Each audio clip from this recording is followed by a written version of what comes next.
Bonjour les amis et bienvenue dans cette vidéo. Aujourd'hui on va essayer de voir les arrêts au niveau de PHP, les tableaux. Pour commencer, qu'est-ce qu'un tableau? Un tableau, c'est tout simplement une liste d'éléments. Une liste d'éléments qu'on peut utiliser pour faire plein de choses. Donc il y a trois types de tableaux principalement en PHP. On a les tableaux numérotés, numérotés comme ça, et on a les tableaux associatifs, on a les tableaux multidimensionnels,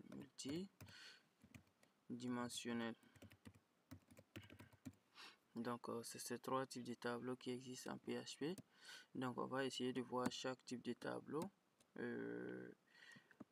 au fur et à mesure et avec les différentes manières d'afficher les contenus qu'on va voir ensemble, les différentes manières d'afficher les contenus tout simplement. Ok, là le premier type de tableau qu'on va voir ensemble, c'est les tableaux numérotés. Donc tableau numéroté tout simplement. Maintenant, comment on déclare un tableau numéroté? Donc première partie, on va voir la déclaration du tableau numéroté.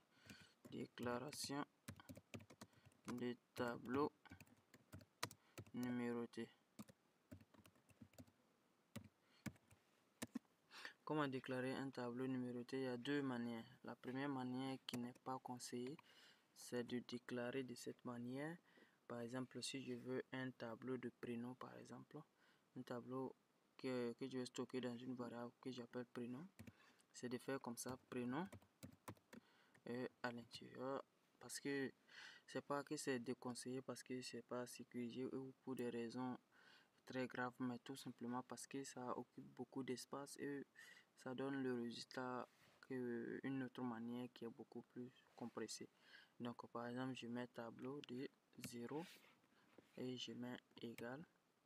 Donc c'est comme si je dis faut créer un tableau et à l'indice, premier indice, puisque il faut retenir que les tableaux commencent toujours, l'indice des tableaux commence toujours au niveau de 0. Les index, ça commence toujours à 0 et non à 1. Ça confond souvent les débutants. Donc, égal à, par exemple, je mets Moussa comme ça. Donc, deuxième élément que je vais enregistrer, je mets la même chose encore, prénom. Égal. Et prénom de 1 maintenant, je mets égal tout simplement à Christian par exemple. Je fais comme ça jusqu'à je mets, si je veux, j'ai un troisième élément, je peux mettre prénom de 2 maintenant, évidemment, égal, je mets les guillemets, Michael comme ça que je vais mettre, comme ça, ok. Tout simplement, ça c'est la première manière de déclarer les tableaux. Et à la fin de chaque instruction, n'oubliez pas de mettre les points virgules comme ça. Et comme ça. Donc ça c'est la première manière de faire. La deuxième manière est d'utiliser une fonction array. On n'a pas encore vu les fonctions en PHP, mais on va voir ça après. Mais retenez que on peut utiliser cette fonction comme ça. Et c'est la manière qui est conseillée. Donc prénom tout simplement égal. Et on met array tout simplement comme ça, et à l'intérieur de notre array on va mettre nos différents éléments. D'accord. Si je veux reprendre les mêmes noms, il me suffit tout simplement de mettre ici comme ça. Ensuite je mets Christian comme ça. Et ensuite je mets Michael comme ça.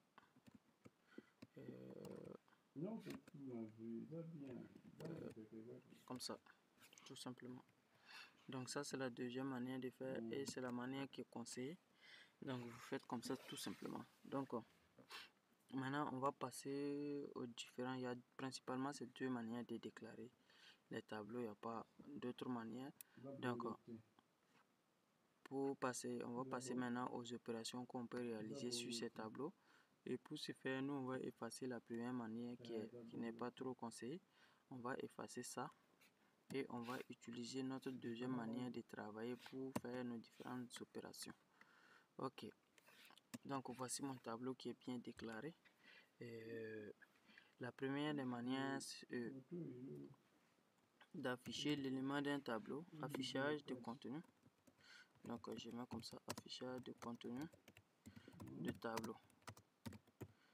Donc la première manière pour afficher le contenu du tableau, c'est bien sûr le printer, tout simplement. Printer, et vous mettez comme ça, printer. Ça c'est une fonction en PHP également. Ça vous permet d'afficher le tableau tout simplement dans votre navigateur. Donc si je mets printer comme ça, je mets le nom de mon tableau, prénom, comme ça. Et je mets mon point virgule que je ne dois jamais oublier. Ok, là je pars dans un navigateur. Je ouvre mon Chrome. Je rentre dans le navigateur Chrome. Là je tape.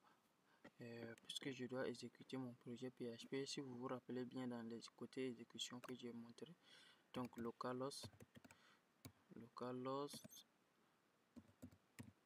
slash et le nom de mon projet que j'ai nommé first app tout simplement .php. Donc ça n'a pas démarré tout simplement parce que j'ai pas encore ouvert XAMPP.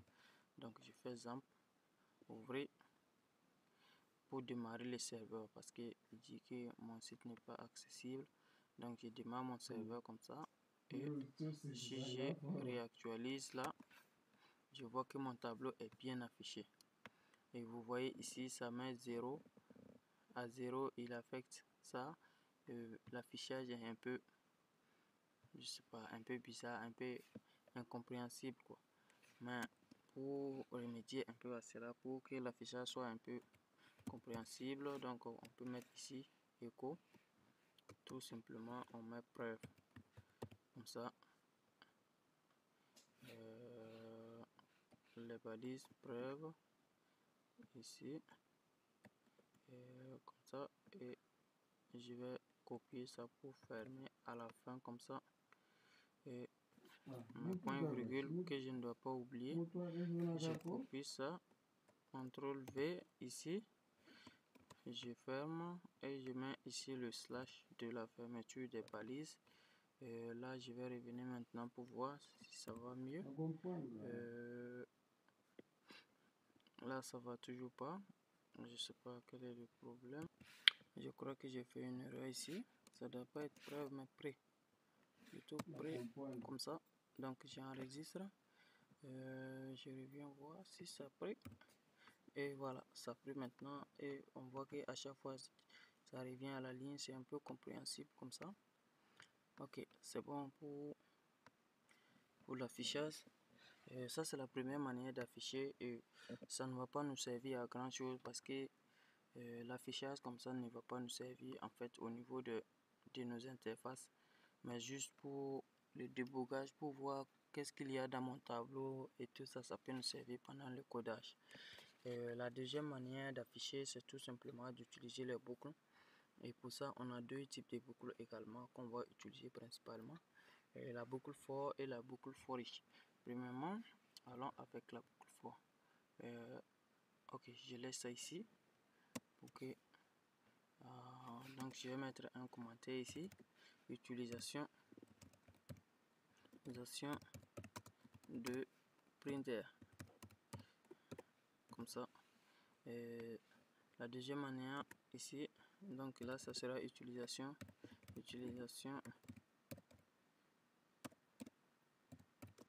de la boucle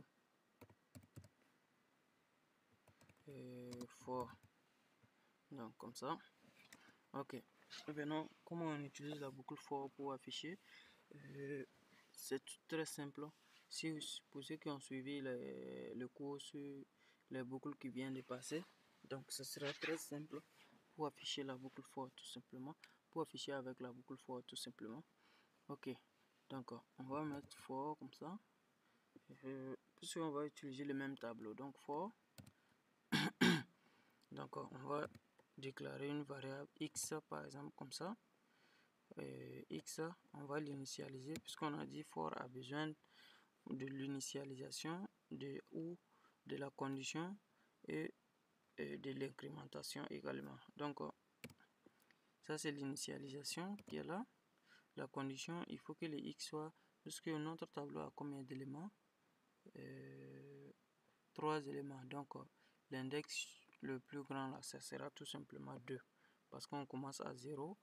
Donc on va mettre $x doit être inférieur ou égal à, tout simplement inférieur ou égal à 2 parce qu'on n'a pas besoin de 3. Ok, et au niveau des trucs, l'incrémentation, on met tout simplement $x encore et on met plus tout simplement pour dire que ça incrémente. Si c'est décrémentation, on met moins également. Donc voici notre boucle est bien formée avec la variable x. Ça va mettre x à 0, à 1, à 2 et ça va rentrer faire les instructions qu'on va mettre ici. Maintenant ce qu'on veut faire ici, on veut juste écho notre tableau à l'index correspondant à notre x ici. Donc notre tableau qu'on a nommé prénom comme ça, prénom et à l'index du x. Donc le x, on sait que en faisant ça tout simplement, en faisant cette partie, le programme va donner à x premièrement 0, ensuite donner à x1, ensuite donner à x2. Donc si on met le $x ici, c'est comme si on disait affiche prénom de 0, prénom de 1, prénom de 2 également, comme ça va le faire avant de rentrer dans la boucle tout simplement. Donc comme ça, et c'est bon. Maintenant on va concaténer pour revenir à chaque fois à la ligne, comme ça, avec BR pour revenir à chaque fois à la ligne. Donc je mets le BR comme ça, pour que quand ça affiche à chaque fois ça revient à la ligne. Ok, maintenant on revient encore dans notre navigateur pour voir ce que ça donnait. On voit que ça affiche Moussa jusqu'à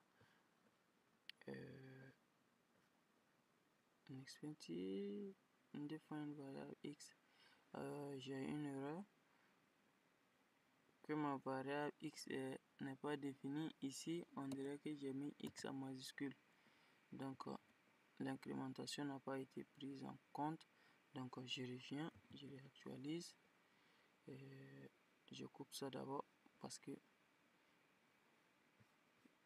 vu que ça c'est une boucle infinie, donc l'ordi est resté planqué dessus. Donc je remets encore localhost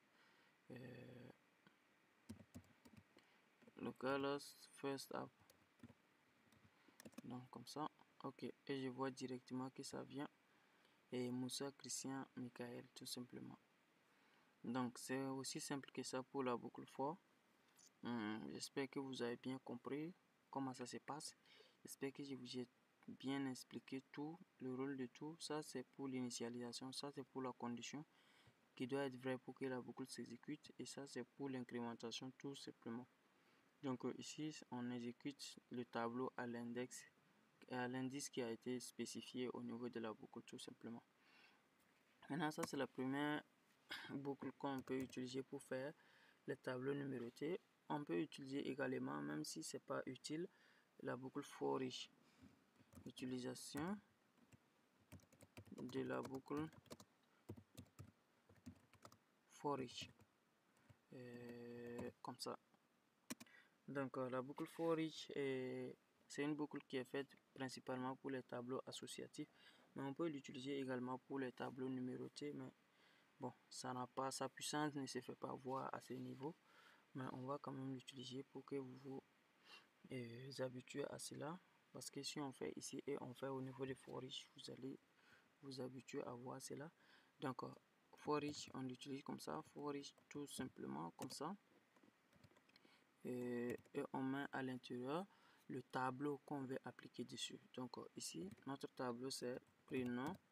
Maintenant prénom, puisque quand on fait comme ça va directement rentrer dans prénom. Prends chaque élément de prénom et il faut stocker chaque élément dans une variable maintenant. As, c'est pourquoi on va mettre as et on va mettre une variable qu'on va appeler item par exemple. Vous donnez les noms que vous voulez.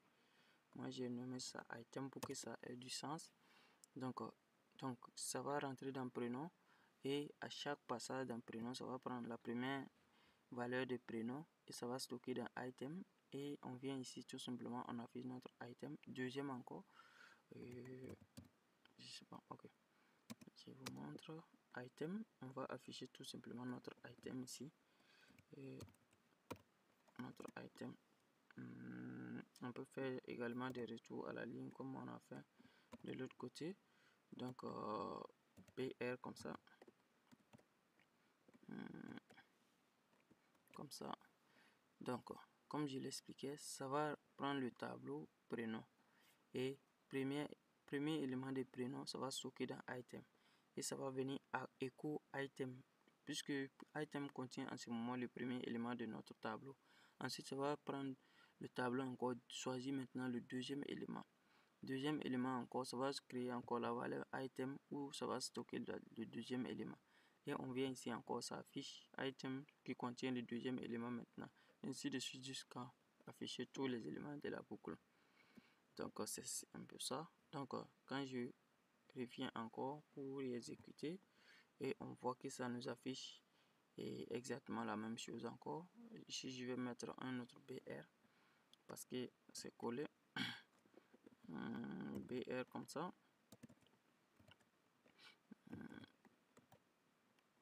Donc un peu ça. Je vais mettre BR pour que vous voyez tout simplement, pour que ça ne soit pas collé à l'autre. Mais ça s'applique à tout. Bon, c'est pas grave. Je pouvais mettre le BR comme ça. Et maintenant ici écho, tout simplement ça. Ok, je reviens. Non, j'ai oublié le point virgule. Point virgule, j'enregistre. Là c'est bon. J'ai mis le BR dans la boucle. Oh là là. Je voulais mettre hors de la boucle ici. Parce que je ne veux pas que ce soit collé avec l'autre résultat en fait. Donc je vais mettre un BR ici pour séparer les différentes parties. Et comme ça c'est bon. Voilà, voici. Et là c'est bon. Ok, donc je crois que c'est bon pour les tableaux numérotés. Et je pense que j'espère que vous avez bien saisi, que vous aurez fait tout ce qui concerne les tableaux numérotés. Maintenant, c'est les principales manières d'afficher les tableaux numérotés que j'ai mis ici et les principales manières de déclarer les tableaux. Maintenant, on va passer tout simplement au tableau associatif.